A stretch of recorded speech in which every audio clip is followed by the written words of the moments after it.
For the month of October, I wanted to do a series of videos talking about indie games, and it lined up pretty well considering there were talks of strikes among video game voice actors, and also a lot of my favorite indie games fall into the horror genre, so it made sense that Indie Appreciation Month on this channel would be October.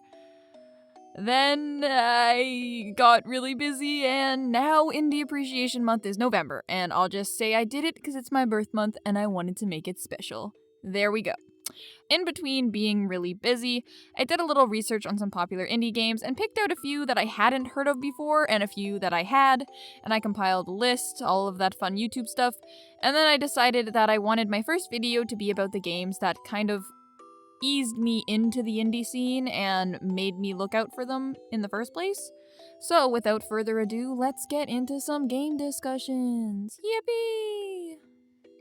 Here's my fun little warning. If you're a regular on my channel, you know that I love to spoil the crap out of absolutely everything.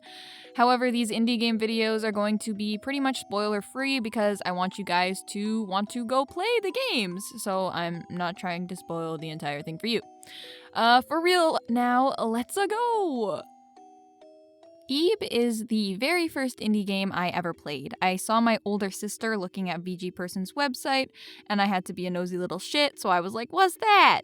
And my sister, being the best big sister and certified Kingdom Hearts lore master, set me up with the game at the kitchen table on my mom's laptop and let me be. Now, for those of you who don't know, Ib is a freeware horror adventure game. You play as the titular character Ib, and essentially during your visit to an art gallery, you get trapped in an alternate gallery that is trying real hard to keep you trapped there. When I first played the game, it scared me really bad. However, now as an adult, I don't find it very scary. The game has an interesting trio of main characters, fun environments, really good music that a bunch of people have written equally good lyrics to, and also it has a bunch of different endings. I'm pretty sure it's 7 to be exact. There's also some endgame content, which is cool to explore once you beat the base game. The game isn't too long, so it can be finished in a few hours, and the multiple endings gives it quite a bit of replayability. Also, just listen to these quality sound effects. I will be honest though, while Ib will always have a special place in my heart, I've replayed it so many times over the years that I have basically every puzzle practically memorized, which can make the experience a little boring. Really, the only downside is in the newest update on VG Person's website, the one I played through for this video, the text font is a little difficult to read, and I don't remember it looking like that in the past. Somebody smarter than me might be able to fix it. I couldn't, but you know. If you want to play Ib, it's available on Steam and also for free on VG Person's website. Link will be in the description. I don't remember what year it was. Probably the same year that PewDiePie did a Let's Play of The Crooked Man, but for a while, the games on VG Person's website were really big. Ib and Madfather were two of like the big three that I saw talked about a lot. Madfather is a similar style of game to Ib, but I find it to be quite different in terms of vibe. I think Madfather is by far a lot more unsettling and did manage to scare me a few times during my replay. You play as Aya Drevis, a girl who lives in northern Germany with only her father and his assistant Maria. Her father is a scientist, and while you start out with a pretty vague sense of what that means, it becomes very, very clear as you play through the game. Madfather features a larger cast of characters due to the various spirits you meet around the house. While they not only add a lot of flavor and atmosphere to the environment and story, they also are just meant to make you feel bad for them, and by God, does it work, even the annoying ones. Building on that, the game has this kind of collection system where if you perform certain tasks, many of which having to do with the spirits themselves, you're rewarded with these gems. There's 21 in total, and if you collect them all, then you get access to a post-credit scene, which is pretty cool.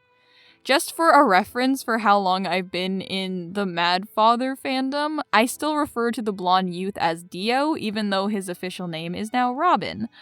Like Ib, Madfather is available for free on VG Person's website or on Steam, and if you really like Madfather, it also has a kind of sequel. It's not a direct sequel, but it does take place in the same world. It's called Misao. Fair warning though, Misao deals with a lot of heavy content, and I would recommend checking the game's disclaimer tags before diving in. And that brings me to the last game featured in this video, The Witch's House.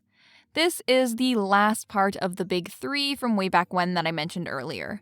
The Witch's House is the shortest of them, and also, in my opinion, the scariest. You play as Viola, and you are trying to escape the witch's house so you can get back home to your father. The witch's house is very dangerous, and there are a lot of things that can kill you. I definitely encourage saving as much as possible because sometimes the deaths really are just random, and it can be really annoying to have to redo a bunch of puzzles. I think the highlight of the witch's house is definitely the ending. The whole game itself, while atmospherically is very creepy, is pretty cliche, but the ending more than makes up for it. The Witch's House is available on Steam and for free on VGPerson's website. There is also a prequel book that I sort of want to check out myself but have not gotten around to yet. My quick little note about the games is that while all of them are free, and I recommend trying them out for free, the versions on Steam usually have something new, whether it's graphics or more collectibles or extra story tidbits that the free versions don't have. So if you end up trying out any of the games I mentioned and then you really like it, it might be worth it to just pay whatever it is on Steam to get the games, because you might find something interesting. So yeah, these are the indie games that started me on the indie game path. They're all pretty similar in style, but they are great stories, so I recommend you check them out. Thank you so much for watching, and I will catch you on the next one.